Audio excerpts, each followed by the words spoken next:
साथीहरू हेर्नुहोस् है, आज फेरि पनि है मैले अचार बनाएको छु। अस्ति बनाएको जस्तै अचार बनाउँदैछु। अस्ति अचार बनाएर मिठो भएछ नानीले है, मेरो छोरीले चाहिँ फेरि अचार बनाइदिनु नि ममा भनेर चाहिँ मैले आज बनाउँदैछु है। यहाँनिर चाहिँ यस्तो दामी भएको छ है, यसरी हातले मोलिरहेको छु। यहाँ चाहिँ उसिनेर मटर है भिजाएर राखेको, काँक्रा, प्याज, तिलहरू छ है।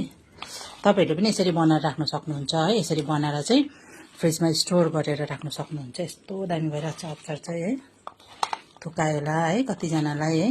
म पनि यो अचार चाहिँ हुनु चाहिँ 2-3 खेप भयो मैले घरमा बनाएको। मैले चाहिँ युट्युबतिरै हेरेर है सिकेको, सिक्नु चाहिँ।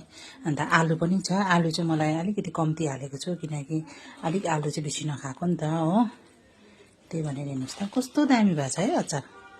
टेस्ट चाहिँ गरेको छुइनँ, तिलहरू मग गनाइरहेछ। कतिजनालाई थुकेर आएला हेर्नुहोस् त, कतिजनालाई थुकायो। तपाईँहरूले पनि बनाएर खानु सक्नुहुन्छ यसरी नै, मटर भिजाइओरिकन है राखेर। एक बोल बनाएको छु मैले त, ठुलो बोलको है।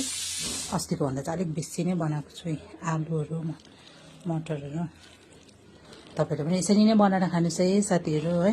आजको मेरो दिउँसोको यही हो अचार। फाइनल लुक चाहिँ यस्तो भयो है। मैले पनि टेस्ट गरेँ, मिठो भएछ।